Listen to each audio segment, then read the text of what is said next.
नमस्कार साथियों। Daily India current affair के सेशन में आपका स्वागत है। आज का सेशन रहेगा साथियों 12 जून 2024 इंडिया करंट अफेयर्स का। इस सेशन के अंदर जितने ही महत्वपूर्ण प्रश्न बनेंगे वो मैं आपके साथ शेयर करूंगा। साथ ही उन प्रश्नों से जुड़े हुए जो महत्वपूर्ण तथ्य आपसे पूछे जा सकते हैं उस पर भी जानकारी साझा करूंगा। और आपकी सुविधा के लिए साथियों इन्फ्यूजन नोट्स के टेलीग्राम चैनल पर आपको पीडीएफ मिल जाएगी। वहां से आप आसानी से पीडीएफ डाउनलोड कर पाएंगे। मेरा प्रयास है साथियों की 15 मिनट की एक क्लास होनी चाहिए और इससे बाहर साथियों आपका इंडिया करंट अफेयर्स का क्वेश्चन जाएगा नहीं। सेशन आपको पसंद आए तो इसे लाइक व शेयर जरूर कीजिएगा। जुड़े रहिएगा इन्फ्यूजन नोट से। तो शुरुआत करेंगे साथियों आज के सेशन का। पहला क्वेश्चन आपसे पूछा है कि हाल ही में कौन भारतीय नौसेना की पहली महिला हेलीकॉप्टर पायलट बनी। आपसे पूछा है कि कौन भारतीय नौसेना की पहली महिला हेलीकॉप्टर पायलट बनी है, तो आंसर हो जाएगा अनामिका राजीव। कौन बनी है? अनामिका राजू बनी है। सब लेफ्टिनेंट अनामिका बी राजू भारतीय नौसेना की पहली महिला हेलीकॉप्टर पायलट बनी है, जिनका पासिंग आउट परेड नौसेना वायु स्टेशन आईएनएस राजली अरकोनम में रनीपेड जिले में आयोजित किया गया। 7 जून को 102वें हेलीकॉप्टर कन्वर्शन कोर्स के स्नातक समारोह को चिन्हित करने के लिए पासिंग आउट परेड है जो साथियों आयोजित की गई थी। तो इम्पोर्टेंट है कि हाल ही में कौन भारतीय नौसेना की पहली महिला हेलीकॉप्टर पायलट बनी है, तो आंसर हो जाएगा साथियों आपका अनामिका राजीव बनी है। अपने लिए इम्पोर्टेंट ये रहेगा। आगे बात करेंगे साथियों अगले क्वेश्चन की। अगला क्वेश्चन आपसे पूछा है कि भारत के एक्सिम बैंक ने अपना प्रतिनिधि कार्यालय है जो कहां पर खोला है, तो आंसर हो जाएगा नैरोबी केन्या। आंसर क्या हो जाएगा साथियों? Nairobi Kenya. भारतीय आयात निर्यात बैंक इंडिया एक्सिम बैंक ने हाल ही में केन्या के नैरोबी में अपना पूर्वी अफ्रीकी प्रतिनिधि कार्यालय खोला है। ये दुनिया भर में अपने कारोबार को बढ़ाने की योजना का हिस्सा है। इस परियोजना का लक्ष्य साथियों पूर्वी अफ्रीका के साथ भारत के व्यापार और व्यवसाय संबंधों को बेहतर बनाना है। तो साथियों मोस्ट इम्पोर्टेंट क्वेश्चन कर लीजिएगा।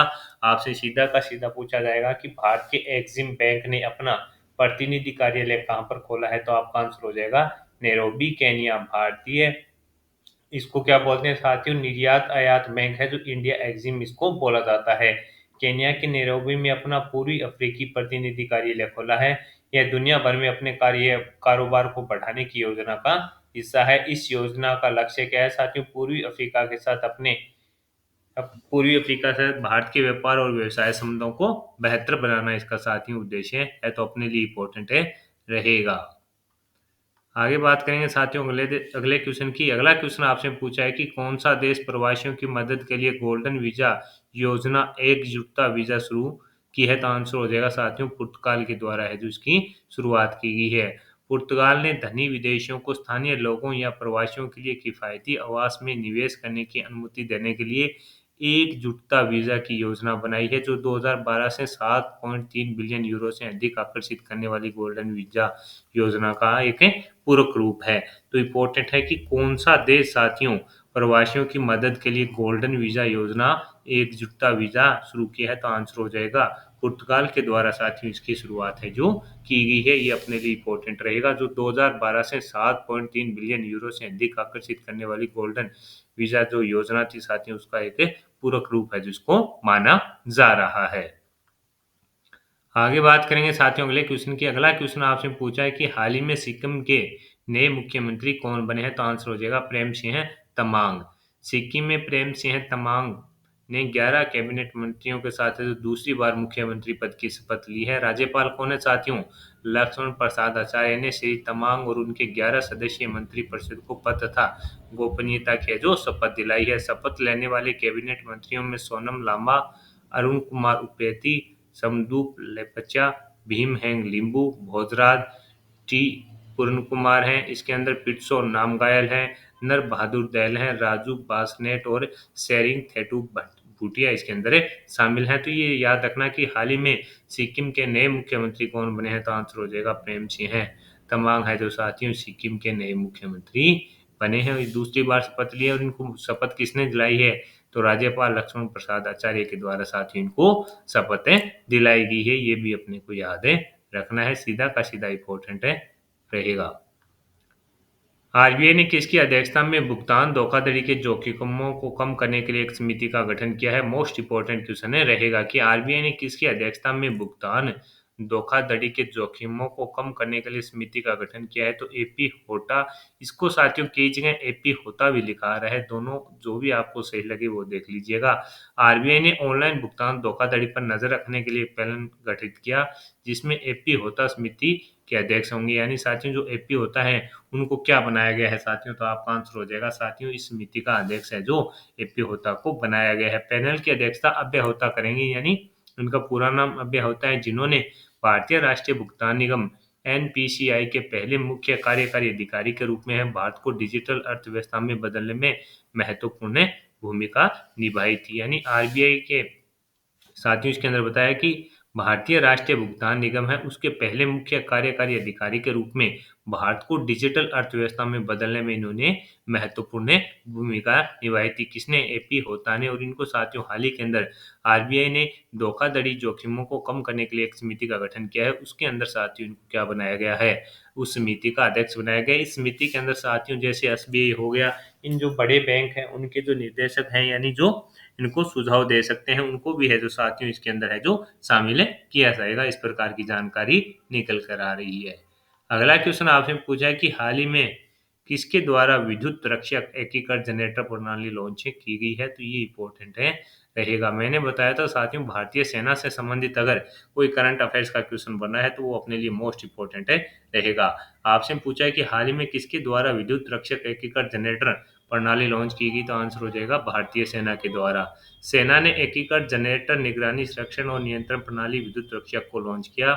सेना डिजाइन ब्यूरो द्वारा विकसित तकनीक आधारित इनोवेशन प्रणाली विद्युत रक्षक को सेना के उप प्रमुख लेफ्टिनेंट जनरल उपेंद्र द्विवेदी ने जो लॉन्च किया। विद्युत रक्षक इंटरनेट ऑफ थिंग्स आधारित एकीकृत जनरेटर निगरानी और सुरक्षा नियंत्रण प्रणाली है। तो इम्पोर्टेंट है कि हाल ही के अंदर किसके द्वारा साथियों विद्युत रक्षक एकीकृत जनरेटर प्रणाली लॉन्च की गई, भारतीय सेना के द्वारा है जो साथियों इसको लॉन्च किया गया। और ये साथियों जो विद्युत रक्षक है ये इंटरनेट ऑफ थिंग्स आईओटी आधारित एकीकृत जनरेटर निगरानी सुरक्षा और नियंत्रण प्रणाली है। ये भी अपने को याद है रखना है, इंपॉर्टेंट साथियों ये रहेगा और आपसे सीधा का सीधा पूछा जा सकता है। आगे बात करें साथियों अगले क्वेश्चन की। अगला क्वेश्चन आपसे पूछा है पीएम मोदी के तीसरे कार्यकाल में कैबिनेट की पहली बैठक में किस योजना के तहत गरीबों के लिए 3 करोड़ घर बनाने का फैसला किया गया है। ये भी मोस्ट इंपॉर्टेंट है रहेगा कि पीएम मोदी के तीसरे कार्यकाल में साथियों अभी जो कैबिनेट की पहली बैठक हुई थी उसके अंदर साथियों है जो गरीबों के लिए 3 करोड़ घर बनाने का फैसला लिया गया है। उन घरों का जो निर्माण है साथियों किस योजना के तहत किया जाएगा, तो आपका आंसर हो जाएगा साथियों प्रधानमंत्री आवास योजना। प्रधानमंत्री आवास योजना के तहत साथियों है जो 3 करोड़ घर बनाने का फैसला है जो लिया गया है। ये इंपॉर्टेंट है। पीएम नरेंद्र मोदी साथियों भारत के हैं जो तीसरी बार प्रधानमंत्री बन चुके हैं और उनकी जो कैबिनेट की पहली बैठक हुई उसमें ये फैसला लिया गया कि गरीबों के लिए 3 करोड़ जो घर बनाने का फैसला लिया गया है वो प्रधानमंत्री आवास योजना के तहत किया जाएगा। ये अपने को याद रखना है। अगला क्वेश्चन आपसे पूछा है केंद्रीय कैबिनेट के अब तक के सबसे युवा मंत्री कौन बने हैं, तो राम मोहन नायडू बने हैं। कौन बने हैं, राम मोहन नायडू। आंध्र प्रदेश के श्रीकाकुलम लोकसभा क्षेत्र से लगातार तीसरी बार विजेता तेलुगु देशम पार्टी के राम मोहन नायडू को केंद्रीय नागरिक उड्डयन मंत्री नियुक्त किया गया है। 36 साल की उम्र में राम मोहन नायडू केंद्रीय मंत्रिमंडल में सबसे कम उम्र के मंत्री हैं। ये भी इम्पोर्टेंट है कि केंद्रीय कैबिनेट के अब तक के सबसे युवा मंत्री कौन बने हैं, राम मोहन नायडू बने हैं। आंध्र प्रदेश के श्रीकाकुलम लोकसभा क्षेत्र से लगातार तीसरी बार विजेता तेलुगु देशम पार्टी के राम मोहन नायडू को है जो साथियों कौन सा नागरिक उड्डयन मंत्री है जो नियुक्त किया गया है। ये 36 साल की उम्र में है जो साथियों सबसे कम उम्र के मंत्री बने हैं केंद्रीय मंत्रिमंडल में। तो ये भी अपने को याद रखना है और अपने लिए इम्पोर्टेंट है रहने वाला है।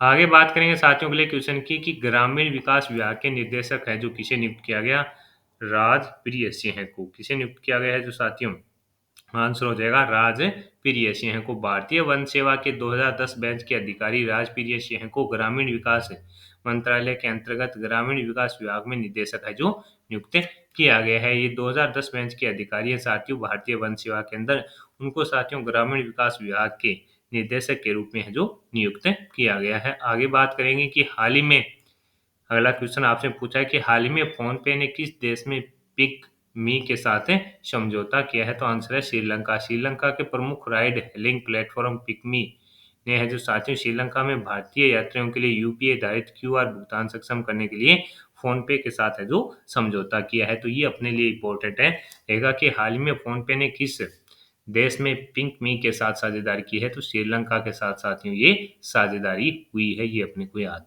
रखना है। अगला क्वेश्चन है कि किस भारतीय ने Heilbronn Neckar cup 2024 ATP challengers tennis tournament में पुरुष एकल का खिताब जीता? तो आंसर हो जाएगा सुमित नागपाल। जर्मनी में खेले गए Heilbronn Neckar cup 2024 ATP challenger tennis tournament के फाइनल में सुमित नागपाल ने स्विट्जरलैंड के अलेक्जेंडर रिचर्ड्स को 3 सेटों के अंदर साथियों 6-1, 6-5, 7-7, 6-3 से हरा दिया। ये अपने को याद रखना है। यानी साथियों इसके अंदर है जो जर्मनी में खेले गए जो फाइनल था उसके अंदर 3 सेटों के अंदर है जो साथियों सुमित नागपाल ने जर्मनी के कौन है माफ कीजिए स्विट्जरलैंड के अलेक्जेंडर रिचर्ड्स को 3 सेटों के अंदर हराकर है जो ये खिताब अपने नाम किया है। आगे बात करें साथियों की किस यूरोपीय देश की संसद किस यूरोपीय देश की संसद को भंग कर दिया गया? तो फ्रांस। फ्रांस में राष्ट्रपति एमैनुअल मैक्रोन ने रविवार को चौंकाने वाला कदम उठाते हुए संसद को भंग कर दिया। CNN की रिपोर्ट के मुताबिक उन्होंने यूरोपीय संसद के चुनाव में पार्टी की हार को देखते हुए फैसला किया। एग्जिट पोल के मुताबिक मैक्रो अपनी धुर विरोधी मरीन ली पेन की दक्षिणपंथी पार्टी नेशनल रैली से हार रहे हैं। यूके चुनाव पिछड़ने के अनुमान के बाद ही मैक्रो ने समय से पहले 3 साल पहले संसद को भंग करने का फैसला लिया है। तो ये चर्चा में है तो आपको पूछा जा सकता है कि किस यूरोपीय देश की संसद को है जो भंग कर दिया गया? तो आंसर हो जाएगा फ्रांस। तो साथियों ये था आपका करंट अफेयर्स का सेशन और इसके अलावा साथियों जो अभी हाल ही के अंदर जो कैबिनेट मंत्री बने हैं उनकी पूरी साथियों जो लिस्ट है वो आपको इस सेशन के अंदर है जो मिल जाएगी। इसके अंदर है अमित शाह को गृह एवं सहकारिता, राजनाथ सिंह रक्षा मंत्री, नितिन गडकरी सड़क परिवहन हाईवे, जेपी नड्डा स्वास्थ्य परिवार कल्याण रसायन उर्वरक, शिवराज सिंह चौहान को कृषि किसान कल्याण और ग्रामीण विकास, निर्मला सीतारमण वित्त और कॉरपोरेट मामले, एस जयशंकर प्रसाद विदेश मंत्री हैं, मनोहर लाल खट्टर आवास शहरी मामला ऊर्जा मंत्री हैं। ये सब की सब साथियों इसके अंदर है जो लिस्ट मैंने आपकी लगा दी है तो इस पीडीएफ के अंदर ही आपको ये सब चीजें मिल जाएगी। इसके अलावा साथियों जो राज्य मंत्री स्वतंत्र प्रभार है वो राव इंद्रजीत सिंह हैं, डॉक्टर जितेंद्र सिंह हैं, इनको रहेगा। अर्जुन राम मेघवाल है, इनका रहेगा। प्रताप राव जाधव शिवसेना के हैं, उनको स्वतंत्र प्रभार मिला है। जयंत चौधरी जो आरएलडी के हैं उनको स्वतंत्र प्रभार है जो मिला है। इसके अलावा साथियों जो राज्य मंत्री हैं उनकी भी लिस्ट है जो आपको इसके अंदर मिल जाएगी। ये सारी जानकारी मैंने आपके साथ है जो शेयर कर दी है और आपकी सुविधा के लिए साथियों यहाँ पर से आप आसानी से है जो पीडीएफ है डाउनलोड कर पाएंगे, जिससे साथियों आपका समय भी बचेगा और साथियों ये चीज़ें आपको याद रखने में भी आसानी होगी। मेरे द्वारा साथियों इस सेशन के अंदर ये प्रयास किया गया कि आपका जो बेशकीमती समय है वो करंट अफेयर्स के लिए बचे। जितना कम समय साथियों आपको करंट अफेयर्स के अंदर लगेगा तो वो आप उस समय को बेहतरीन सदुपयोग अन्य सब्जेक्टों को तैयार करने में कर पाएंगे। और आपकी सुविधा के लिए साथियों ये प्रयास किया जा रहा है कि आपकी जो करंट अफेयर्स है वो 15 मिनट की क्लास होनी चाहिए और इससे बाहर साथियों आपका जो करंट अफेयर्स है वो जाएगा नहीं, ये मैं आपको विश्वास दिला सकता हूँ।